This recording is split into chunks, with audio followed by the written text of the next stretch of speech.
नमस्तुभ्यं वरदे कामरूपिणी विद्यारंभं करिष्यामि सिद्धिर्भवतु मे सदा। द्वादशांग जिनवानी माता की जय। सत्संख्या अनुयोग द्वार ग्रंथराज की जय। मुनि श्री प्रणम्य सागर जी महाराज की जय। अढ़ाई दीप में विराजमान सभी आचार्य उपाध्याय सर्व साधु के चरणों में नमोस्तु नमोस्तु। सभी आरिका माता जी के चरणों में बंदामी बंदामी बंदामी। सभी छुल्लक एलक के चरणों में इच्छामी इच्छामी इच्छामी। सभी प्रतिमाधारी के चरणों में वंदना वंदना वंदना।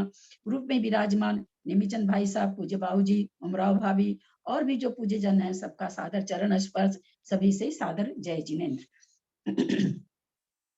हम लोग सत्संख्या अनुयोग द्वार ग्रंथराज का स्वाध्याय कर रहे हैं, जो तत्वार सूत्र का 8वां सूत्र पर विवेचन किया है मुनि श्री प्रणम्य सागर जी ने धवला पुस्तक 4 से, ऐसा बताया जाता है।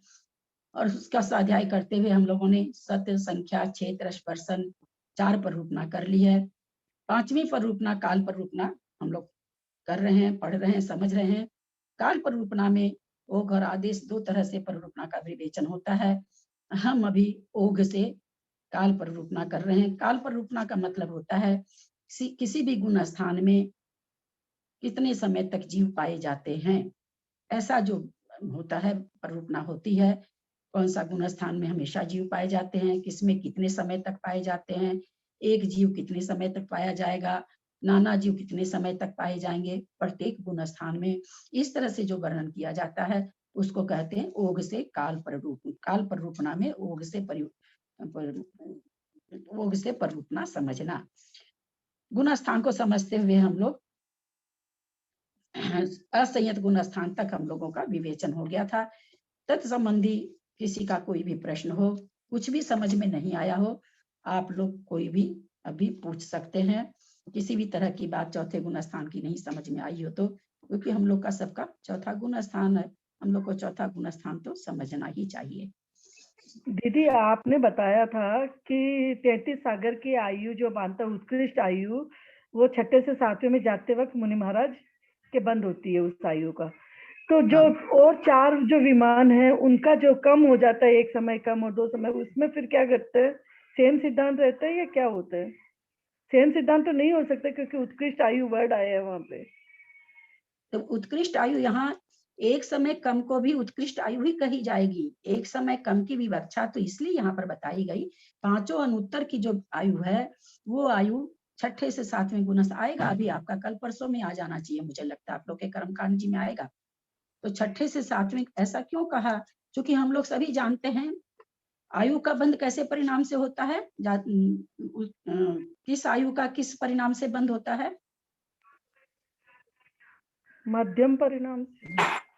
मध्यम परिणाम यहाँ संक्लेश और उत्कृष्ट से बताइए। मध्यम परिणाम की बात नहीं, तो मध्यम कसाय का स्थान रहने से होता, वो अलग व्याख्या है। आयु का बंध, 3 आयु का उत्कृष्ट बंध, उत्कृष्ट स्थिति बंध किन परिणामों से होता है? संक्लेश परिणाम से। आयु का तो संक्लेश परिणाम से होगा। हाँ, ऐसे अलग अलग विवक्षा घटेगी क्या दीदी कि नरक आयु का बंद करने के लिए तो अति संक्लेश? मेरा क्वेश्चन था 3 आयु। 3 आयु बोलते ही मतलब यहाँ समझ ही लेना चाहिए कि नरक आयु माइनस है। मैंने पूछा 3 आयु का बंध, उत्कृष्ट स्थिति बंध किन परिणामों से होता है? संक्लेशित परिणाम से होगा दीदी। संक्लेश का संक्लेश से, और यहाँ संक्लेश का संक्लेश से घटाने का क्या काम आ गया? हाँ, उसका क्या मतलब आ गया? हाँ, यहाँ ये कहाँ मतलब आ गया? संक्लेश का संक्लेश से मतलब क्या कहना चाहती हैं आप? अच्छा, आपने कहा, तो अब बताइए 3 आयु को छोड़ के 117 प्रकृति बची, उनका उत्कृष्ट स्थिति बंध किस परिणामों से होता है? अरे तो उन लोग को तभी समझ में आएगा ना, इसलिए करते हैं ना, तभी खुलासा होता है। अभी लोग पढ़े हैं कर्मकांड जी में, लोग सब पढ़ के गए हैं इसमें से, मेरी समझ में हो चुका है वो। उत्कृष्ट ना उत्कृष्ट स्थिति बन शायद आएगा आगे। फिर कर्णों ने पढ़ाते हुए बहुत बढ़िया से बताया, किसी को नहीं याद है ये फॉर्मूला? कुसुम जी को, बाबू जी को। 7वें गुण स्थान के लास्ट में भैया गुण स्थान वगैरह मतलब ये सीधा मैंने पूछा 3 आयु का उत्कृष्ट स्थिति बंध कैसे परिणामों से होता है? 147 प्रकृति 117 प्रकृति का उत्कृष्ट स्थिति बंध किन परिणामों से होता है? और बहुत बढ़िया से समझाया हुआ है और ये तो बहुत सीधा सा सपाट सा आंसर है, कुछ दिमाग नहीं लगाना है, कोई कॉपी लिख लिख के नहीं भरनी है। परिणाम तो विशुद्ध ही होंगे, किंतु मनुष्य है के लिए परिणाम विशुद्ध किस तरह के हो रहे हैं ये मैं नहीं बता सकता। हाँ, अब ये स्थिति बंध में साफ लिखा हुआ और आप लोग को करना नहीं, पढ़ाते समय मेरा होगा ऑडियो वीडियो होगा, ये सुन लीजिएगा निकाल के। 120 प्रकृति में 3 आयु ही ऐसी है जो जिसका स्थिति बंध विशुद्ध परिणामों से होता है।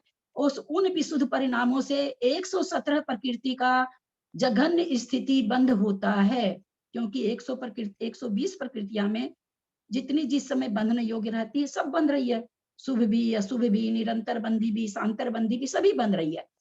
तो क्या होता है, हम जब प्रति समय हमारे कर्म बंध रहे हैं, 8 कर्म आयु को छोड़ के 7 कर्म बंध रहे हैं, और जिस समय आयु बनती है तो क्या भी बच्चा है, हमारे अगर विशुद्ध परिणाम से आयु कोई बंद हो रहा है, किसी भी प्रकृति आयु नहीं भी बंध रही है, मान लीजिए विशुद्ध परिणाम चल रहे हैं, तो हमारे 117 प्रकृति का स्थिति बंध कम होगा।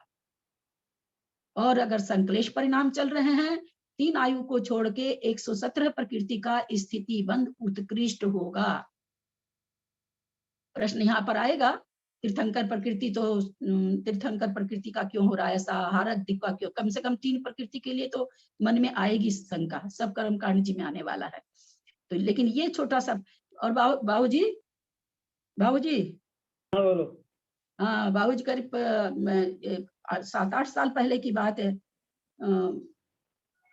आचार्य श्री के पास गई थी मैं, तो मैंने अपूर्व सागर जी को बोला ये बात कि महाराज श्री उत्कृष्ट परिणामों से 3 आयु का बंध स्थिति बंध ज्यादा होता है, 117 प्रकृति का स्थिति बंध कम होता है। महाराज श्री को विश्वास नहीं आया, जबकि कर्मकांड पढ़ चुके महाराज जी लोग 2-2 बार, लेकिन होता क्या ना कि कुछ मूल सिद्धांतों को हम लोग जिसको सचमुच में याद रखना चाहिए नहीं रख पाते हैं। फिर मैंने कर्मकांड जी का उनको दिखाया, क्योंकि उस समय मैं आप लोग को इस पर व्हाट्सएप पर पढ़ा रही थी, तो मेरे वो आया ध्यान में कि अरे ये क्या कह रहे हैं आचार्य। मैं चौंकी, फिर मेरे को लगा मैं गलत तो नहीं समझ रही हूँ, तब मैं जाके अपूर्व सागर जी को बोली कि महाराज श्री मैं तो ऐसे समझी हूँ, मैं कोई गलत तो नहीं समझ रही हूँ। फिर उसके बाद देख नहीं, इस पर ध्यान कब गया बाबूजी, प्रमाण सागर जी के प्रवचन में सुना मैंने। अच्छा, कि 3 उत्कृष्ट बंध, 3 आयु का उत्कृष्ट बंध विशुद्ध परिणामों से होता है, उन्हीं परिणामों से 117 प्रकृति का मतलब जो भी मध्यम या विशुद्ध परिणामों से उनका जघन स्थिति बंद होता है। विश्वास नहीं हुआ, एकदम से विश्वास नहीं हुआ। अब वो प्रवचन तो प्रवचन है, सामने तो कोई पढ़ाई हो नहीं रही है। प्रश्न उठ गया कि हारक द्वीप का तीर्थंकर कैसे हो सकता है। फिर मैंने कर्मकांड जी खोलना चालू किया, तब फिर उसमें गाथा मिल गई। तो फिर मेरे को लगा कि मैं गलत नहीं समझ रही हूँ, या प्रमाण सागर जी कुछ और बोल रहे हैं, मेरे समझ में कुछ और आ गया हो, क्योंकि सुने नहीं थे आज तक, तो मेरे को लगा मैं ही कहीं गलत हूँ। फिर मैं अपूर्व सागर जी के पास लेकर के कर्मकांड जी गई, उनको गाथा दिखाई, तब महाराज जी बोले नहीं बिल्कुल सही समझे आप। तो ये केवल स्थिति बंध के बारे में है। अब ये प्रश्न उठता है मन में कि ऐसे कैसे आचार्य हारक द्वीप की स्थिति को खराब बता रहे हैं, तीर्थंकर प्रकृति को खराब बता रहे हैं बहुत समय तक रहने में, यह कैसे हो सकता है? वो संक्लेश परिणामों से बंध रही है। तीर्थंकर प्रकृति का उत्कृष्ट स्थिति बंध कब होता है? जो नरकगामी जी तीसरे नरक में जाता रहता है तीर्थंकर प्रकृति की सत्ता के साथ, सम्यक्त से मिथ्यात्व की ओर जिस समय आता हुआ जी, उस समय तीर्थंकर प्रकृति का उत्कृष्ट बंध होता है। होता तो सम्यक्त में है, लेकिन परिणाम इतने संक्लेशित हो जाते हैं तीसरे नरक में आने वाले जीव के, और मिथ्यात्व में आता रहता है, परिणामों की अत्यंत संक्लिष्टता पाई जाती है। उस समय तीर्थंकर प्रकृति का उत्कृष्ट स्थिति बंद होता है। और जिस तीर्थंकर प्रकृति का उत्कृष्ट स्थिति बंद कितना है, बोले सभी कोई बोले जिनको आता है। तीसरे नरक का जो 7वें 7 तक नहीं नरक का नहीं पूछा बाबूजी, तीर्थंकर प्रकृति का उत्कृष्ट स्थिति बंद। 7 तक की स्थिति बंद होगी। हाँ 7 सागर की स्थिति बंद होगी उत्कृष्ट। आप तो नरक की आयु बोल रहे हैं। 33 सागर हो जाएगा। हाँ मैं नरक की नहीं पूछ रही, तीर्थंकर प्रकृति का उत्कृष्ट स्थिति बंध कितना है, बहुत बार पढ़ाया मैंने। 33 सागर, 2 अंतर मूर्त कम, 1 पूर्व कोटि। अच्छा ऐसा क्या? आज आप मेरे को पर्सनल में भेजिएगा कहाँ आपको मिला है कि 2 पूर्व कोटि और क्या क्या आप बोल गए, कहाँ मिला आपको कि तीर्थंकर प्रकृति का उत्कृष्ट स्थिति बंद इतना है। क्योंकि आप लोग थोड़ा सा ना, बहुत आप लोग का अजूबा सिद्धांत आप लोग का रहता है। तो क्योंकि आप लोग के पास बहुत सारी, आप लोग पढ़ती रहती हैं उस ग्रुप में, कौन कौन सा प्रश्नावली सब पढ़ती उठती रहती, तो आप लोग के पास बहुत सारी छोटी छोटी पुस्तकें पाई जाती हैं, तो हो सकता कहीं आपको मिला हो तो भेजिएगा, ताकि जिन मुनि महाराज ने या भैया ने लिखा है उनको कंप्लेन तो करें हम कि गलती मत छापिए आप। तीर्थंकर प्रकृति का जघन्य बंध और उत्कृष्ट स्थिति बंध कितना है। बहुत बार कर्णानुयोग पढ़ाते हुए बोले हैं, अभी इस ग्रंथ को पढ़ाते हुए भी हम जरूर बोले होंगे कहीं ना कहीं। नहीं ध्यान में भाई, हम खुद नहीं ध्यान में। ठीक। तीर्थंकर प्रकृति का उत्कृष्ट स्थिति बंध अंतर्मूर्त अंतः कोड़ा कोड़ी है, जघन्य स्थिति बंध भी अंतः कोड़ा कोड़ी है, इससे ज्यादा नहीं बंधती, तभी तो नरक में उदय में आ रही है। वो नरक में परमुख से क्यों खिर रही है? अगर 7 सागर 33 सागर 22 सागर अगर स्थिति बंद होता तो वहां से नारकी निकलता, मनुष्य होता, तब तीर्थंकर प्रकृति का परमुख से उदय घटता। तीर्थंकर प्रकृति का उत्कृष्ट बंध भी अंतः कोड़ा कोड़ी है और जघन्य स्थिति बंध भी अंतः कोड़ा कोड़ी है, लेकिन दोनों में उतना ही अंतर है। जैसे एक उदाहरण से आप लोग को समझाते हैं। 10 आदमी हैं, किसी के पास 2 लाख रुपया है, किसी के पास 5 लाख है, किसी के पास 10 लाख है, किसी के पास 20 लाख है, किसी के पास 50 लाख है। इस तरह से 10 आदमी के पास रुपया है, लेकिन क्या वो कोई भी करोड़पति कहलाएंगे? क्या सभी क्या कहलाएंगे? लखपति। 80 लाख जिसके पास है, 90 लाख जिसके पास है, वो भी क्या कहला रहा है? लखपति। उसी तरह से अंतः कोड़ा कोड़ी होते हुए भी दोनों अंतः कोड़ा कोड़ी में बहुत अंतर है। जिस तरह से 99 लाख वाले में और 1 लाख का स्वामी में कितना अंतर है, हम लोग रुपया वाला अंतर बहुत जल्दी समझ जाते हैं, क्योंकि हम लोग की जान ही उसी में पड़ी है, रुपया में, तो हम लोग बहुत जल्दी समझ जाते हैं। तो 99 लाख और 1 लाख में कितना अंतर है, यह सबको समझ में आ रहा होगा। उसी तरह से उत्कृष्ट स्थिति बंद अंतः कोड़ा कोड़ी सागर, जघन्य स्थिति भी अंतः कोड़ा कोड़ी सागर है। जघन्य स्थिति बंद, जहां बंद विच्छुत्ति हो रही 8वें गुण स्थान में, वहां है। उत्कृष्ट स्थिति बंद तीर्थंकर प्रकृति का तीसरे नरक में जाते हुए का, जिस समय सम्यक्त्व से मिथ्यात्व की ओर जाने वाला होता है, अत्यंत संक्लेशित परिणाम उस समय होते हैं उसके, उस समय उत्कृष्ट स्थिति बंद है। तो उत्कृष्ट स्थिति बंद का मतलब यहाँ पर सागर नहीं, बड़ा वाला अंतः कोड़ा कोड़ी। समझ में आया? किसी को नहीं तो अभी पूछ सकते हैं। जगन वाला हाँ, उत्कृष्ट स्थिति नरक जाने के समय पर और संकल्प परिणाम से, और जगन स्थिति, जघन्य स्थिति 8वें गुण स्थान के 6ठे भाग में जब विच्छिन्न हो रही है, तीर्थंकर प्रकृति की विच्छुत्ति हो रही है, उसके जस्ट पहले जघन्य स्थिति बंद होने के बाद विच्छुत्ति होती है। उसी तरह यह आहारक द्विक के भी यही कथन है, उसका भी जघन्य और उत्कृष्ट इस तरह ही है, अंतः कोड़ा कोड़ी है। एक दिन मंजू जी आई है क्या? मंजू जैन कलकत्ता। हाँ दीदी अभी जो आपने शायद, आपका प्रश्न था क्या कि किसी और का था, मुझे तो याद नहीं आ रहा, कि भाई तीर्थंकर प्रकृति की उत्कृष्ट स्थिति तो 33 सागर बतानी चाहिए। सर्वार सिद्धि में देव बैठे हैं, तीर्थंकर प्रकृति की सत्ता लेके हमारे आदिनाथ भगवान आए थे वहां से, तो 33 सागर, तो वो 33 सागर लगातार बंधने की बंध रही है उसको, 33 सागर की स्थिति नहीं है, लगातार बंध रही है, इसलिए सत्ता में है। वो तो अंतर्मुख के बाद में खिरनी चालू हो जाती है, जहाँ उदय योग्य, जहाँ समोसरण बन सकता है वहां समोसरण में, जहाँ समोसरण नहीं है वहां परमुख से खिरती चली जाती है। मैंने एक दिन ये प्रश्न भी आप लोग को उठा के बताया था कि भाई नरक में कैसे तीर्थंकर प्रकृति का परमुख से कैसे उदय माने हैं, ये आया था प्रश्न। तो भाई चूंकि ये शुभ प्रकृति है तो इसका शुभ प्रकृति के मुख से उदय आना चाहिए, और वहां शुभ प्रकृति कहाँ, नरक की शुभ प्रकृति कहाँ, सारी अशुभ प्रकृतियां।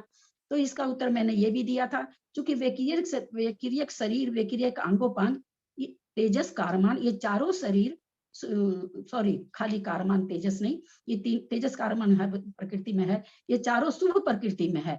तो वो जो तीर्थंकर प्रकृति का अंतर्मूर्त के बाद खिरनी चालू हो गई, वो इन सुपर प्रकृतियों के मुख से खिरती होगी, क्योंकि नाम प्रकृति है और हम जान चुके हैं कि नाम प्रकृति को खिरने के लिए स्वमुख की जरूरत नहीं होती, वो अपना द्रव्य दूसरे को देती रहती है। तो इस तरह से नरक में भी तीर्थंकर प्रकृति का परमुख से खिरना चालू हो जाता है। अंतर्मुख से ज्यादा रह ही नहीं सकती है ये प्रकृति, बदलने के बाद अंतर्मुख के बाद इसको खिरना ही होगा। तो समझ में आया, स्थिति अंतः कोड़ा कोड़ी है, 33 सागर वगैरह तो वो कंटिन्यू बांध रहा है, स्थिति नहीं है। स्थिति कितनी है? अंतः कोड़ा कोड़ी। दीदी खिरने का क्या मतलब हुआ? खिरना मतलब वो निषेक बंधे हैं, वो निषेक निकल रहे हैं। खिरना मतलब जैसे जो तीर्थंकर 8 कर्म में जब बंटवारा हुआ, नाम कर्म को जो बंटवारा मिला, नाम कर्म का हमने जिस समय हम सुभग बांध रहे हैं, जिस समय हम सुस्वर बांध, सारी प्रकृतियां 11 प्रकृति तो प्रतिपक्षी है, तो उसमें से 11 ही बंधेगी।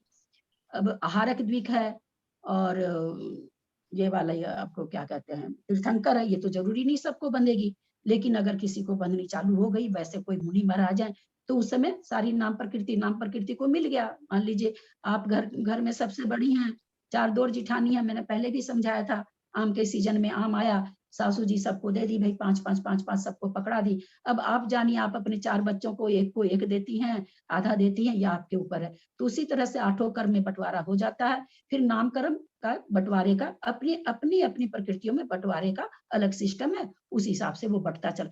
तो वो जो द्रव्य है, वो द्रव्य जो बंधा तीर्थंकर प्रकृति का, वो द्रव्य कब निकलना चालू हुआ? क्या वो सत्ता में पड़ा रहता है? अगर कोई तीर्थंकर प्रकृति की सत्ता के साथ सर्वार्थ, हम क्यों नरक की बात करें, सर्वार्थ सिद्धि गया है, तो क्या 33 सागर तक वो बंधा रहता, पड़ा रहता? नहीं, वो अंतर्मुठ के बाद में निकलना चालू हो जाता है।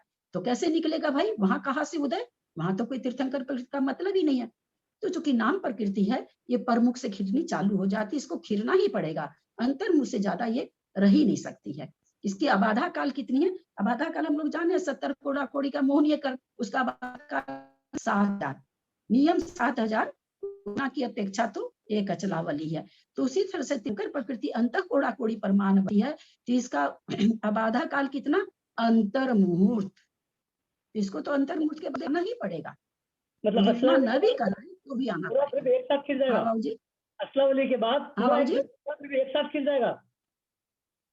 नहीं एक साथ नहीं बाबूजी, बनता रहेगा, खिलता रहेगा ना, चूंकि हर समय बंधी है, हर समय खिल रही है, एक साथ क्यों खिलेगा? अच्छा, जैसे हर समय बंधी है, वैसे वैसे उदीर्णा करने की इसको जरूरत नहीं। तीर्थंकर प्रकृति की उदीर्णा तो मेरी समझ में, क्योंकि तीर्थंकर प्रकृति की उदीर्णा करने होने का ऐसा कोई पढ़ने में नहीं आया, उदीर्णा की जरूरत ही नहीं बाबूजी। 33 सागर तक वो बांध भी रहे हैं, 33 सागर तक वो खिर भी रही है। मनुष्य भाव में आगे लगातार बनती जा रही है, विग्रह गति में, पर्याप्त अवस्था में मनुष्य बना, बनती जा रही है, खिरती जा रही है, परमुख से खिर रही है, परमुख से खिर रही है। 8वें गुण स्थान पहुंचे, बंद विच्छुति हो गई, वहां उनके सत्ता में जितना द्रव्य रहा, उसका उदय 13वें गुण स्थान में आ गया। तो दीदी खिरने का मतलब उदय नहीं हुआ? खिरना 2 तरह का होता है, परमुख से खिरना का मतलब उदय है, लेकिन एक परमुख से खिरना, एक स्वमुख से खिरना, दोनों ही खिरने का मतलब उदय है। परमुख से जो खिरती है उसको उदयाभावी क्षय कहते हैं ना, उदय का तो अभाव है, उदय का अभाव। उदय किसको कहते हैं? फल का वेदन होना उदय है। अब वो तीर्थंकर प्रकृति का वेदन कर रहे हैं क्या सर्वार्थ सिद्धि में, या तीसरे नरक में, या पहले नरक में? कोई भी वहां पर वेदन तो है नहीं उनको तीर्थंकर प्रकृति का, तो इसलिए वहां पर वो परमुख से खिर रही है। ठीक है, चूंकि उसका अंतर्मूर्त में खिरना चालू हो जाता है, तो जो द्रव्य जैसे बंधा था धीरे धीरे खिलता रहता है, 33 सागर तक बनता रहता है, 33 सागर तक खिलता रहता है। मनुष्य भाव में आता है, 8वें गुण स्थान तक निरंतर बंध रही है, और 8वें गुण स्थान के 6ठे भाग तक वो परमुख से धीरे धीरे खिर भी रही है। और 8वें गुण स्थान का 6ठे भाग में जघन स्थिति इसलिए बताया गया, अगर उत्कृष्ट स्थिति बांधता है अंतःकरण, क्यों बताया? देखिए सारी चीज में बाबूजी इतना लॉजिक है, इतना लॉजिक है, इतना विज्ञान तो विज्ञान के पास भी नहीं है। अब 8वें गुण स्थान में खीर जहां बंद विच्छुति है, वहां पर वो जघन्य बंध रही है। क्यों बंध रही है? 8वें गुण स्थान के बाद में स्थूल रूप से भी देखें तो भी बहुत कम समय है। कौन सा? 9वां, 10वां, 12वां और 13वें में तो उदय में लानी है।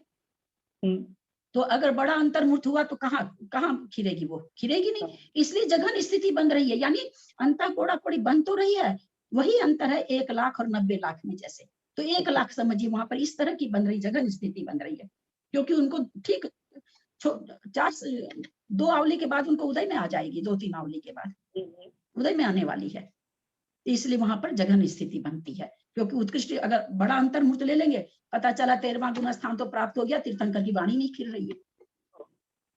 तो इसलिए सारी चीज में बहुत लॉजिक है, बहुत लॉजिक है, इतनी लॉजिक है। कर्म बंद के लिए हम ये तीर्थंकर प्रवृत्ति भी बन रही है, उसको द्रव्य मिल रहा है, गति जाति की तरह द्रव्य तीर्थंकर को भी, तीर्थंकर प्रवृत्ति को भी द्रव्य मिल रहा है, ऐसा वो समझे क्या? प्रति समय बिल्कुल बिल्कुल, जिसके बंधनी चालू हो गई, हाँ हाँ, जिसके प्रकृति तीर्थंकर प्रकृति बंधनी चालू हो गई, अगर वो पहले नरक में छाइक बन के जाता है तो कभी उसकी खैर छूटती ही नहीं है।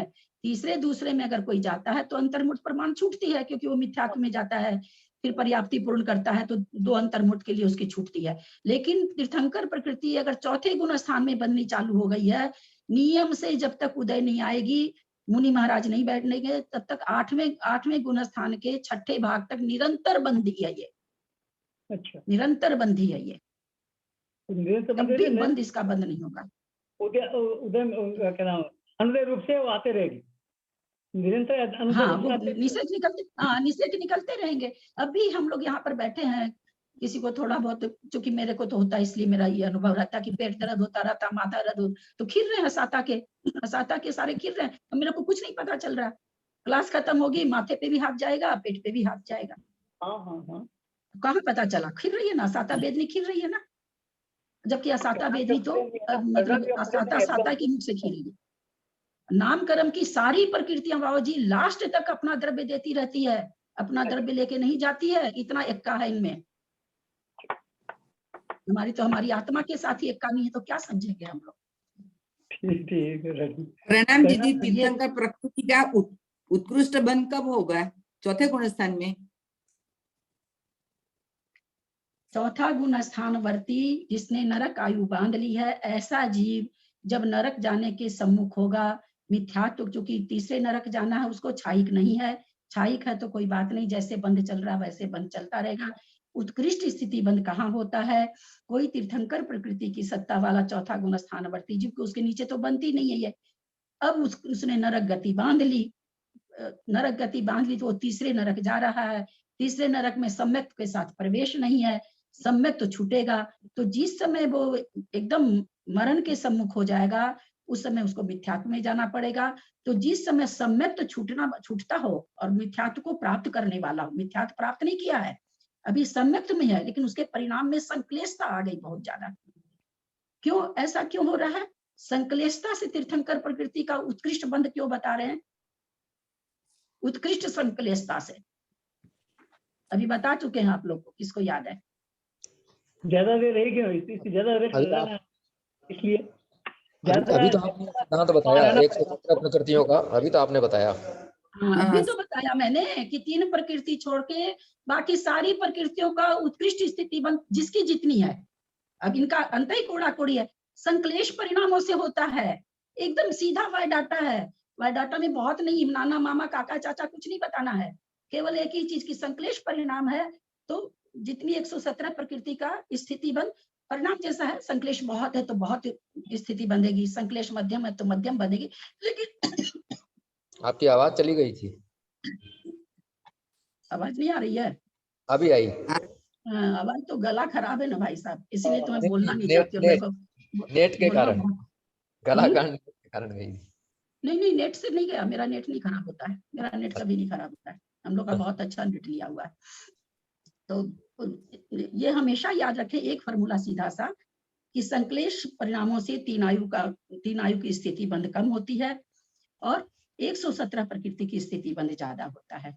विशुद्ध परिणामों से 3 आयु की स्थिति ज्यादा बनती है, 117 प्रकृतियों की स्थिति, ये केवल स्थिति, अनुभाग मत लगा लीजिएगा, अनुभाग का कथन एकदम बदल जाता है, एकदम ध्यान रखिएगा। तब यहाँ पर वही प्रश्न जो हम आप लोग को कहे कि मन में आया, आज ये बुक तो चलेगी नहीं लगता है कि भाई ऐसा कैसे कह रहे हैं आचार्य, ऐसा कैसे उपदेश दे दिए, तीर्थंकर प्रकृति की संक्लेश परिणामों से, आहारक द्वीप का संक्लेश परिणामों से, ऐसा तो नहीं होना चाहिए, ये तो बहुत शुभ प्रकृति है। स्थिति किसी भी प्रकृति की शुभ नहीं मानी जाती है, 3 आयु को छोड़कर, क्योंकि संसार में रोकती है। फिर प्रश्न हुआ कि ये 3 स्थिति भी तो रोकती है। ये 3 स्थितियां आयु वाली ये इसलिए शुभ है और इसलिए अच्छी है कि एक तो मनुष्य आयु के लिए तो खास करके मोक्ष जाने के लिए है। ऐसे भी तीनों आयु में जीव मरना नहीं चाहता है। तो जीव का मतलब यहाँ आत्मा उसमें प्रसन्न रहती है, इसलिए 3 को शुभ कहा। बाकी 117 प्रकृति ऐसी है जिसमें किसी भी प्रकृति में ऐसा नहीं है कि कोई जीव चाहता हो कि हम तो हमेशा संसार में बने रहें। इसलिए स्थिति किसी भी प्रकृति की अच्छी नहीं मानी जाती। इस कारण से शुभ परिणामों से अथवा विशुद्ध परिणामों से 117 प्रकृति का स्थिति बंध जघन्य होता है और संक्लेश परिणामों से ज्यादा होता है। ये इसका हेतु है। ठीक। और कर्मकांड की तुम्हारी वो क्लास से ज्वाइन करनी पड़ेगी। असल में वो कर्मकांड मेरा पढ़ा हुआ है, एकदम जीरो में है। जीरो है। कर्मकांड तो बाबूजी पढ़ा हुआ भी हो तो क्या हो, कर्मकांड तो ऐसी पुस्तक, ऐसा ग्रंथ है कि 10 बार पढ़ना चाहिए। मैं तो जितनी बार पढ़ती हूँ तरीका ठीक है, इसलिए उसमें याद रह जाता है। अच्छा जितनी ललिता बार पढ़ती, मेरे को भी याद करने के लिए बाबूजी बहुत बार पढ़ना पड़ता है चीजों को। मेरे साथ ही बुराई क्या है कि रात में मेरे को शंका हो गई और 11 बज रही है, फिर मेरे को नींद नहीं आती, मैं उसी समय उठ के देखूंगी, करूंगी, फिर उसको घुमाऊंगी घंटा 2 घंटा माथा में, तब मेरे को नींद आएगी। तो उससे क्या कि वो चीज याद हो जाती है। थोड़ा सा ये स्वभाव, चाहे रात की 2 बजी हो, फिर मैं तो उठ के देखती हूँ, तभी मेरे को चैन आता है। दिमाग में मगर कोई बात आ गई। हम लोग रुचि नहीं है उसमें। नहीं रुचि तो कैसे नहीं है, दीदी, लेकिन जब हाँ, तीर्थंकर प्रकृति अंत कोड़ा कोड़ी बनती है और जब उदय में मान लीजिए चल रही है, द्रव्य जा रहा है उसका, लेकिन केवल ज्ञान के पश्चात तो हो सकता है वो 8 वर्ष ही रहे, या हो सकता है कि भाई कम से कम 8 वर्ष रहते हैं, मान लीजिए 8 या 9 वर्ष में उनका 8-9 निर्वाण हो वर्ष गया, पूर्व कोटि तो तक 9 रहते वर्ष हैं। में अपना पूरा द्रव्य स्थिति वाला सब दे देगी।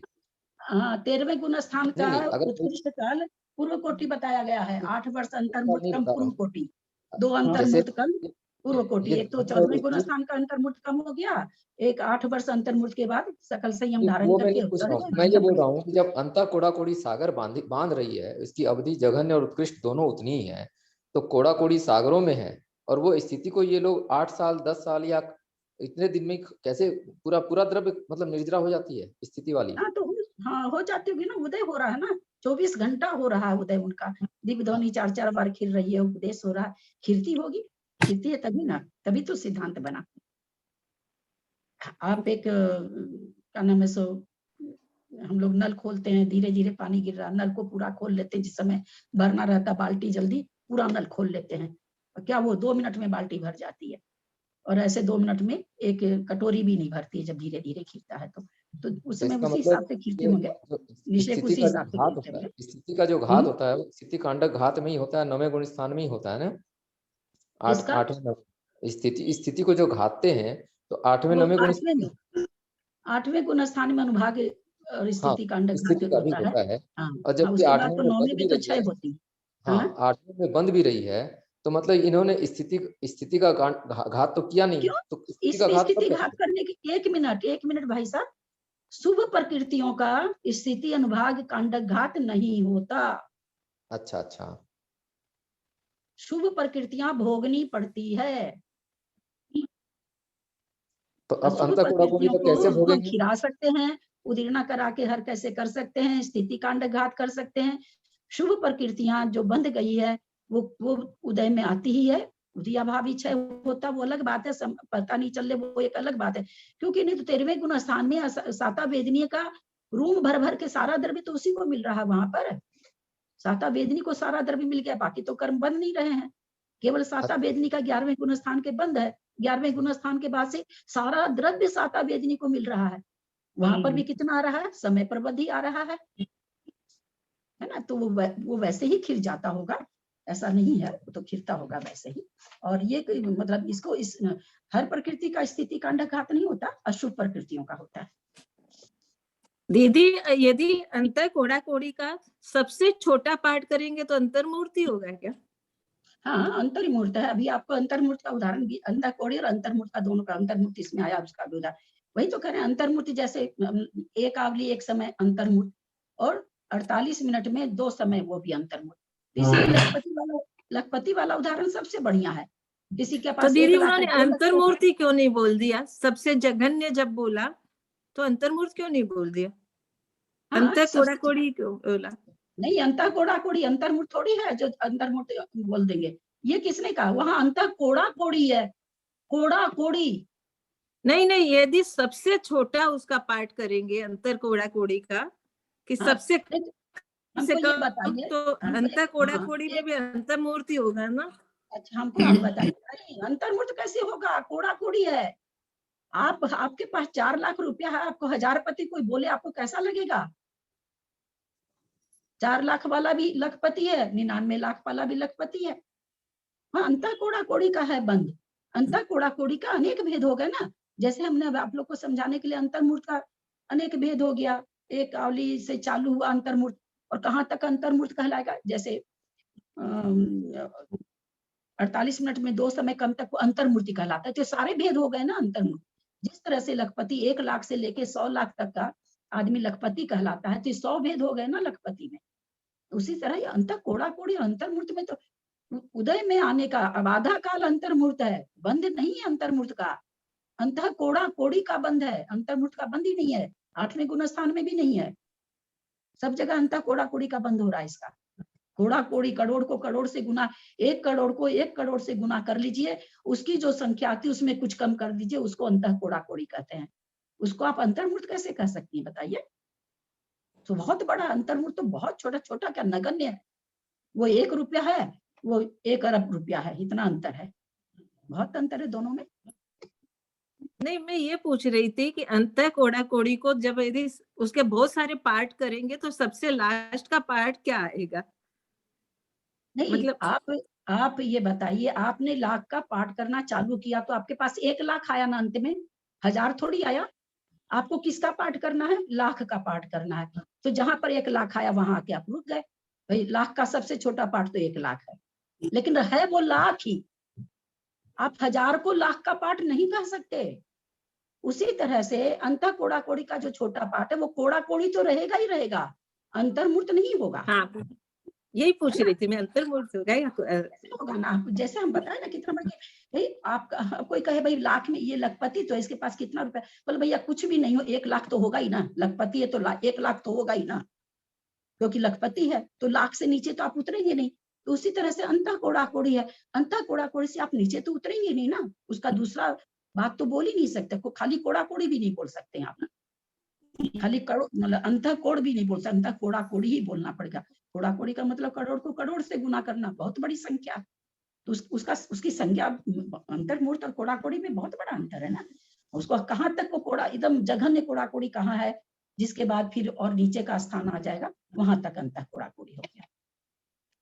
मान लीजिए 1000 को हम कह देते हैं अंतः कोड़ा कोड़ी है, और ऊपर हम ले जाते हैं 10 करोड़ को अंतः कोड़ा कोड़ी है, तो 10 करोड़ तो उत्कृष्ट हो गया, और जो 1000 हमने कहा वो जघन्य हो गया, जघन्य कोड़ा कोड़ी का। अब 1000 से हम नीचे अगर 999 पर आएंगे तो फिर कुछ और हो जाएगा, वो करोड़ हो जाएगा, चाहे कुछ भी हो जाएगा, उसकी संज्ञा 1000 तक ही बनेगी।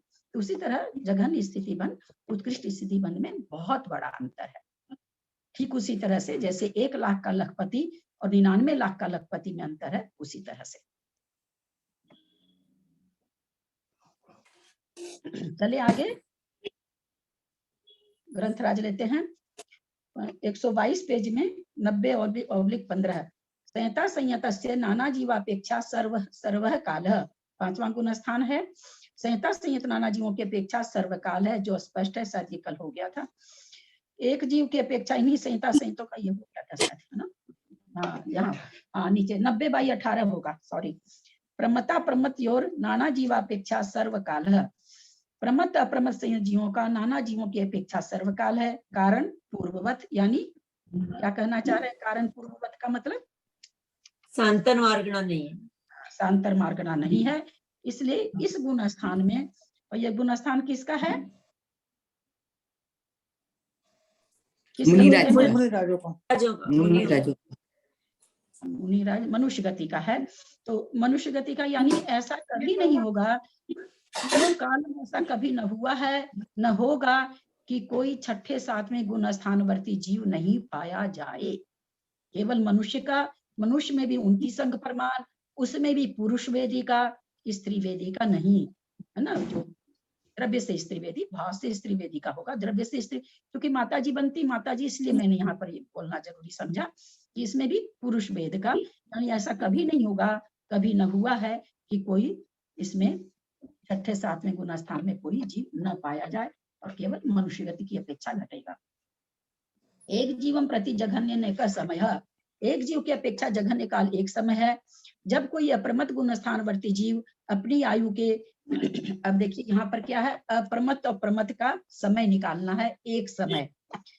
कुछ गुण स्थान ऐसे होते हैं जिसमें हम एक समय से एक जघन्य समय, एक समय से दूसरे गुण स्थान में उनको नहीं भेज सकते। जो अप्रमत में आ गया, अप्रमत का जितना भी जघन्य से जघन्य अंतर मुटक उतना उनको रहना पड़ेगा। छठे में गए हैं वहां उनको रहना पड़ेगा। मिथ्यात्व को कोई प्राप्त हो रहा है, कभी भी मिथ्यात्व को प्राप्त होने वाला जीव अगले समय में मरण नहीं कर सकता। कोई भी चौथे गुण स्थान को प्राप्त होने वाला जीव कभी भी एक समय में दूसरा गुण स्थान प्राप्त नहीं कर सकता। तो कुछ कुछ गुण स्थानों का नियम है। अब यहाँ प्रमत अप्रमत में एक समय घटाना है, तो देखिए किस विवक्षा से घटा रहे हैं, ध्यान देंगे। जब कोई अप्रमत गुण स्थानवर्ती जीव अपनी आयु के एक समय शेष रहने पर प्रमत गुण स्थान को प्राप्त होता है, तो प्रमत गुण स्थान में एक समय रहकर मरण कर, अप्रमत से प्रमत की ओर जाने वाला था। आयु उनकी एक समय बची थी। जैसे ही प्रमत में गए, एक समय रुके, मरण को प्राप्त हो गए। तो मरण करा के ही एक समय निकलेगा, ठहरा के उनको एक समय बदला के कि छठे से सातवें में आ गए या छठे से पांचवें में चले गए, ऐसा इस गुण स्थानों का एक समय नहीं घटता है। तो प्रमत गुण स्थान में एक समय रहकर मरण करने से उक्त जीव का काल एक समय पाया जाता है, किंतु अप्रमत संयत का काल एक समय लाने की दो विधि है। एक अप्रमत संयत जीव प्रमत काल के छीन होने पर तथा आयु का एक समय मात्र शेष रहने पर अप्रमत गुण स्थान को प्राप्त हुआ और मरण कर लिया, हो गया। तो अप्रमत गुण स्थान का काल एक समय होता है, क्योंकि मरण करके देव बनने से गुण स्थान बदल जाता है। क्योंकि छठा सातवां गुण स्थान है, मतलब भाई बाद में भी तो, मरण के बाद में भी रख दो गुण स्थान। तो चूंकि छठा सातवां पांचवां गुण स्थान आदि कोई भी गुण स्थान पाए नहीं जाते मरण के बाद, व्रत खत्म हो जाते हैं, तो इसलिए मरण के बाद गुण स्थान बदल गया। उपसम श्रेणी से उतरा हुआ जीव जो कि आठवें गुण स्थान में है, एक समय शेष आयु शेष रहने पर सप्तम गुण स्थान को प्राप्त कर देव हो गया, यानी मरण को प्राप्त हो गया। देव इसलिए लिखते हैं कि उपसम श्रेणी से उतरता हुआ जीव देवगति को ही प्राप्त होता है, क्योंकि और जिसने आयु बांध ली वो उपसम श्रेणी चढ़ ही नहीं सकता है। इसलिए नियम से उपसम श्रेणी चढ़ने वाला बंधक होगा तो देवायु का ही बंधक होगा। तो भी अप्रमत संयत के एक समय काल देखा जाता है। दो तरह से बता दिया, दोनों में ही मरण के अपेक्षा ही घटा कि मरण का एक समय बचा था और अप्रमत को प्राप्त हुआ, या तो छठे से सातवें में गया या आठवें से सातवें में आया। तो इस तरह से एक समय आता है। प्रमत और अप्रमत जीव का जघन्य काल एक समय मरण की अपेक्षा ही बनता है, चूंकि दोनों गुण स्थान का काल जघन्य से भी अंतर्मूर्त होता है। इसलिए एक समय मात्र इन गुण स्थानों का काल लाने के लिए दूसरा उपाय नहीं बनता है। समझ में आया होगा? आगे चल रहे हैं, कोई प्रश्न है तो पूछिए। 90/20 उत्कर्षेण अंतर्मुहूर्त, प्रमत और अप्रमत संयत का उत्कृष्ट काल अंतर्मुहूर्त है। जब एक अप्रमत संयत प्रमत संयत गुण स्थान में रहकर मिथ्यात्व को प्राप्त होता है, तो प्रमत संयत जीव का उत्कृष्ट काल वहां उत्कृष्ट काल तक रहता है, क्योंकि छठे गुण स्थान में विशुद्धि से मिथ्यात्व के योग संक्लेश प्राप्त करने में समय अधिक लगता है। जो शायद मैं कल शाम की क्लास, परसों शाम की या परसों सुबह की क्लास में बताई थी क्या, छठे गुण स्थान में अधिक कोई पा रहे हैं, तो मैंने ये कहा था ना कि विद्वानों से सुनने में मिला कि वो मिथ्यात्व को ही प्राप्त होता। कोई मुनि महाराज एकदम अंतर्मुहूर्त है, 48 मिनट हम उसको मान के चलते हैं, अगर 48 मिनट तक वो प्रवृत्ति रूप से रह जाते हैं, तो यहाँ आ गया, देखिए क्या कह रहे हैं। छठे गुण स्थान में विशुद्धि से मिथ्यात्व का योग संक्लेश परिणाम करने में प्राप्त करने में समय अधिक लगता है। यानी प्रमत गुण स्थान में अगर कोई बहुत देर तक रह गए तो वो मिथ्यात्व को प्राप्त हो सकता है, ऐसा निकल रहा यहाँ पर भी। यानी कितना समय लेंगे दीदी? तो अंतर्मुहूर्त कितने समय तक? सुनिए, यहाँ पर अंतर्मुहूर्त समय हमेशा याद रखिए कि इन स्थानों में संयम लब्धि स्थान होता है। अब छठे गुण स्थान के लायक जो संयम लब्धि स्थान है, उनको उनको अगर वो च्युत कर गए उस संयम लब्धि स्थान से तो मिथ्यात्व में आ जाएंगे, है ना। सबके संयम स्थान बने हुए, लब्धि संयम स्थान बने हुए कि यहाँ तक के परिणाम रहेंगे तो छठा ही रहेगा, उससे और गिर गए, क्योंकि प्रवृत्ति रूप चल रहे, प्रवृत्ति उनकी चलती जा रही है, प्रवृत्ति से वो संयम स्थान पीछे ही छूट गए। जो छठे गुण स्थान में रहना चाहिए संयम के लब्धि स्थान, वो छूट गए तो हराम से नीचे आ गए। ये तो संयम लब्धि स्थान है। हाँ, समय से तो ये अंतर्मुख का के इसलिए महाराज ने एक ही तो वो पांचवें में भी तो जा सकते हैं, पांचवें चौथे में भी तो जा सकते हैं, मिथ्यात्व में क्यों प्राप्त होंगे? हाँ हाँ पांचवें चौथे में भी तो जा सकते हैं। जैसे अंतर्मुहूर्त से ज्यादा रह गए तो उनका गुण स्थान परिवर्तन होगा कि वो नियम से मिथ्यात्व में जाएंगे। वो सम्यक से विच्युत हो जाते हैं, प्रवृत्ति रूप में उनका परिणाम वैसा ही होता चला जाता है, ऐसा पढ़ने में आया है। मैं विद्वानों से सुना, मैंने अभी पढ़ा नहीं। हाँ, ये आपने कल भी बताया। विजया जी कुछ पूछी थी शायद, कोई कुछ पूछे थे अभी कुछ?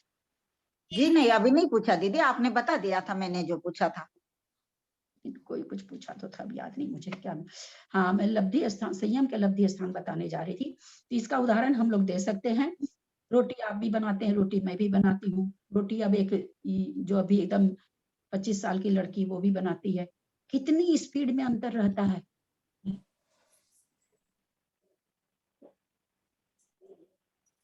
आवाज बंद हो गई ना? आपकी आवाज बंद हो गई।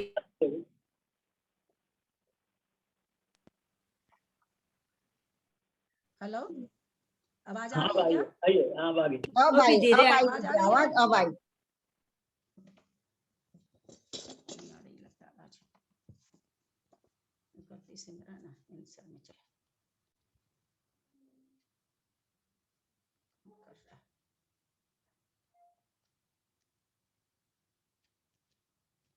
आवाज आ रही है क्या? अब आई दीदी, अब आई। आवाज नहीं आ रही है? नहीं, अभी बहुत आ कम रही आ रही है, बहुत कम आ आवाज रही है। नहीं आ रही है? है, लेकिन आ रही है। पता नहीं किसने फोन करने वाले की भी विचित्र हालत है। नाम नंबर तक नहीं जानने किसका है। चालू ही है क्या?